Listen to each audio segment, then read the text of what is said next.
अस्सलाम वालेकुम दोस्तों, क्या हाल चाल। उम्मीद है आप सब ठीक ठाक होंगे। मैं हूं उस्मान अकेडमी से, सर तैयब बात कर रहा हूं, तैयब उस्मान।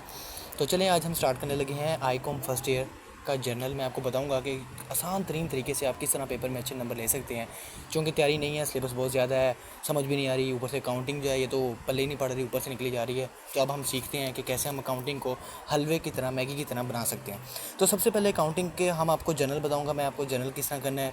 जर्नल का 10 नंबर का 20 नंबर का सवाल आ जाता है। इसके अलावा इसी तरह का बिल ऑफ एक्सचेंज है, जो बिल ऑफ एक्सचेंज है वो भी 20 मार्क्स का पेपर में आता है, वो भी आप अटैम्प्ट कर सकते हैं। साथ 20 नंबर की डेफिनेशंस आ जाएंगी, 20 नंबर के एमसीक्यूज आ जाएंगे। तो देन आप इजीली 50-60 तक जा सकते हैं। और अगर आप थोड़ा सा फोकस करें, अच्छे नंबर लेना चाहें, तो आप और अच्छे नंबर भी ले सकते हैं। तो जर्नल करने से पहले आपको मैं एक बात चीज़ समझा दूं कि सबसे पहले जो होता है, ये मैंने आपका ड्रा कर दिया बिज़नेस। मेन चीज़ें मैं आपको बता देता हूँ। और स्पेलिंग मेरे ना थोड़े से वो हो सकते हैं, बिजीनेस, हाँ थोड़े से गड़बड़ हो सकती है। आपने स्पेलिंग पे फोकस नहीं करना, तो आपने उस पर करना है, क्या कहते हैं, आपको समझ आ रहा है कि नहीं, जो मसला हो आप पूछ सकते हैं। तो बिज़नेस में कोई भी चीज़ आती है ना, उसको हम बोलते हैं डेबिट, DR, और ये डेबिट होती है इस तरह। और कुछ भी आप निकाल रहे हो उसको हम बोलते हैं क्रेडिट, CR, और ये आ जाएगा क्रेडिट। ठीक हो गया, ये हमें बेसिक बात समझ आ गई। बिज़नेस में कुछ भी आ रहा है डेबिट, कुछ भी जा रहा है क्रेडिट। और रूल है, आपने अकाउंटिंग को अपने ऊपर अप्लाई करना है। कोई भी ट्रांजैक्शन में किसी का भी नाम लिखा है, साद, असलम, एहसन, अली, कुछ भी लिखा है, आपने समझना है वो आप हैं। आपने अपने ऊपर अप्लाई करके अकाउंटिंग को सॉल्व करना है। और देखिएगा इतनी आसान हो जाएगी कि आप कहेंगे बस बल्ले बल्ले दही बल्ले। तो अब हम देखते हैं, मैं आपको पेज पे क्यों करवा रहा हूँ, मैं वाइट बोर्ड पे भी करवा सकता हूँ, बट मोस्ट बच्चे जो होते हैं वो ये सोचते हैं कि पेज पे हम किस तरह अटैम्प्ट करेंगे। सर ने वाइट बोर्ड पे करवाया, वाइट बोर्ड पे खुली खुली जगह थी, बड़ी बड़ी लाइनें लगा दी, तो पेज पे हम किस तरह करेंगे। तो इसलिए मैंने आपको डायरेक्ट मैं पेज पे ही करवा रहा हूँ। तो ये था बिज़नेस का, आपको बेसिक चीज़ें पता लग गई। जो चीज़ आती है उसको हम बोलते हैं डेबिट, जो भी चीज़ जा रही है उसको हम क्रेडिट बोलते हैं। अब हम देखते हैं कि जर्नल का, ये हम जर्नल बनाने लगे हैं फर्स्ट ईयर का। इसका जो आपका लेजर बनता है, नहीं लेजर, सॉरी लेजर नहीं, जर्नल का जो फॉर्मेट होता है ना, वो फॉर्मेट क्या होता है, फॉर्मेट भी बोलते हैं इसको, इसको परफॉर्मा भी बोलते हैं। अब परफॉर्मा क्या होता है मैं आपको बता देता हूँ। परफॉर्मा का मतलब है कि तमाम सवाल इसी तरह सॉल्व होंगे, इसी कैटेगरी में। तो सबसे पहले आपका कॉलम आ जाता है डेट का, डेट, फिर साथ ही आप डिटेल्स लिख लें। समझ आ रही है ना, डेट आ गई, डिटेल्स आ गई, और यहाँ थोड़ी सी स्पेस ज़्यादा छोड़ के आपने LF, लेजर फोलियो। आपका कोई काम नहीं है इस कॉलम को खाली छोड़ो। बेसिकली ये कॉलम तब यूज़ होता है जब एक एंट्री 3-4 स्टेटमेंट्स के साथ लिंक कर रही हो, तो हम फिर उसके नंबर लगा लेते हैं ताकि हमें ईजी रहे। तो ये मैंने इनका छोटा सा कॉलम बना दिया। आगे हम लिखेंगे डेबिट। आप यहाँ पे अमाउंट भी लिख सकते हैं, DR भी लिख सकते हैं, इशू वाली कोई बात नहीं है।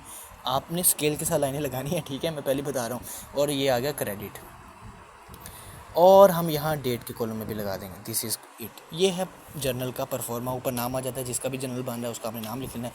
अब हम देखते हैं कि हम इसको कैसे सॉल्व करते हैं। तो ये वाली जो लाइन होती है ना, ये इतनी लाइन, ये होती है डेबिट एंट्री की, और यहाँ डेबिट अमाउंट लिखते हैं। और ये वाली जो लाइन होती है ना, यहाँ से ये होती है क्रेडिट एंट्री की, और क्रेडिट एंट्री की अमाउंट हम यहाँ लिखते हैं। बीच में नरेशन आई थी, नरेशन नहायत आसान है। जो भी काम हो रहा है आपने उसके साथ बीइंग लगा देना है, और साथ वो काम शुरू कर देना है। और यहाँ पे नरेशन आ जाती है, नरेशन, और आपने इसको ऐसे क्लोज़ कर देना, दिस इज़ कॉल्ड। मैं फिर बता रहा हूँ, टाइम कम है, मैं चाह रहा हूँ कि 5-10 मिनट के अंदर आपको जो है पूरा जनरल समझा दूँ, जिससे आपका ना टाइम बचे। टाइम बहुत कीमती होता है आप लोगों का भी, तो इसलिए मैं पूरा वो ना आपको बस बेसिक बता रहा हूँ, जिससे आप सोल्व करना सीख सकते हैं। यहाँ तक कोई मसला समझ ना आई हो तो आप पूछ सकते हैं कमेंट में।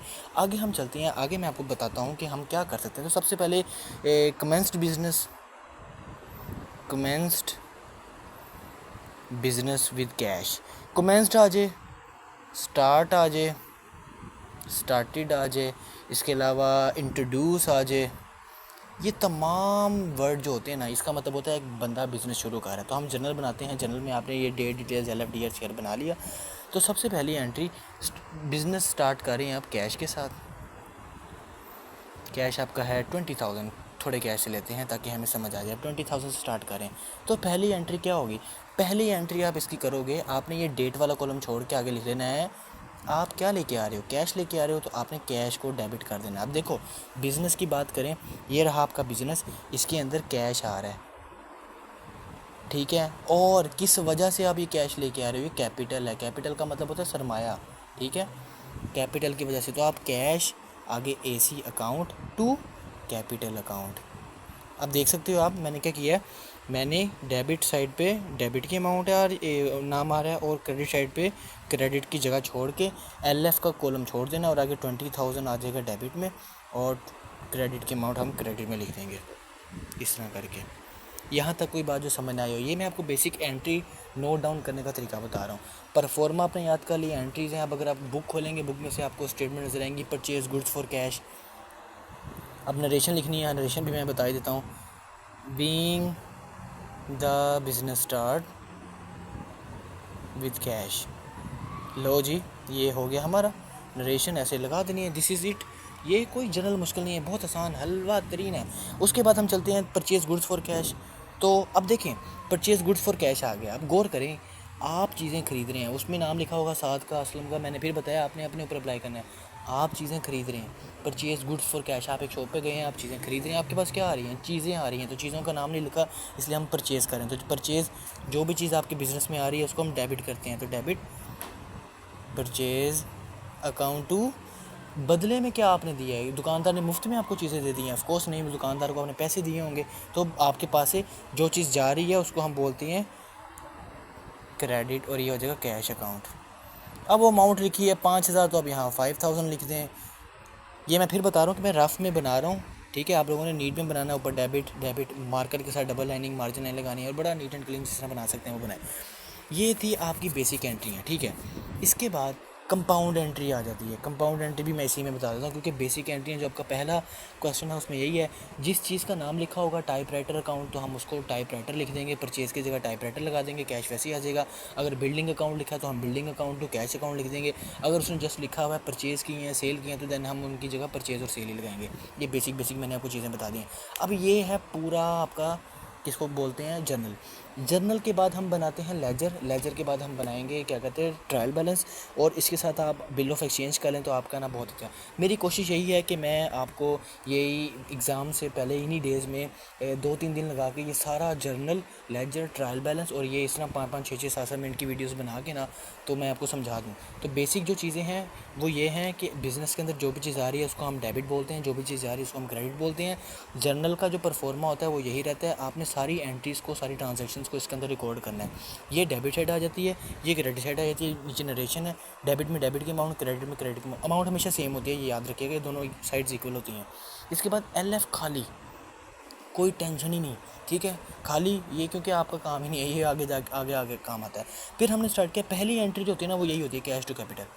अगर वो सिंपल एंट्री है, कंपाउंड एंट्री हो, कैश भी आ गया, बिल्डिंग भी आ गया, बैंक भी आ गया, तो हम उनको डेबिट साइड भी लेके फिर कैपिटल करते हैं। तो वो मैं आपको कोशिश करूँगा अगले में बता दूँ। अभी इसमें हमने यही है, पहली एंट्री में आपने कैश टू कैपिटल करना है, दूसरी में परचेज टू कैश करना है, तीसरी सेल हुई है। अब सेल का भी मैं आपको बता देता हूँ। आप शॉप ओनर हैं, आपके पास से चीज़ें जा रही हैं, सेल हो रही है, तो जो चीज़ जा रही होती है उसको आप क्या बोलते हो, क्रेडिट बोलते हो। तो सेल को आप क्रेडिट कर दोगे, और बदले में जिसको आपने चीज़ें बेची हैं उसने पैसे दिए होंगे ना। आप शॉप ओनर हैं, आपको मैं पैसे दूंगा, पैसे देने के बाद आप मुझे चीज़ें देंगे, तो मैंने आपको पैसे दी, आपने बदले में मुझे चीज़ें दी, तो आपके पास से क्या चीज़ जा रही है, सेल जा रही है, चीज़ें जा रही हैं, बदले में आपके पास कैश आ रहा है। तो जब हम इसकी एंट्री करेंगे सेल की, तो हम लिखेंगे cash account to sale account. आपको अंडरस्टैंड हो गया? तो ये इसी तरह है। आप स्टे ट्यून रहिएगा, क्योंकि आपको फॉलो लाइक करें ना करें वो तो आपके ऊपर ही है। अगर आपको पसंद आएगी तो आप ज़रूर करेंगे, मुझे पता है। तो अगर कोई बात समझ ना आए आप पूछ सकते हैं, मैं कोशिश कर रहा हूँ कम टाइम के अंदर आपको ना पूरा जो पूरा है ना वो आपको समझा सकूँ। तो आज के लिए इतना ही। अल्लाह हाफ़िज़, अपना ख्याल रखिएगा।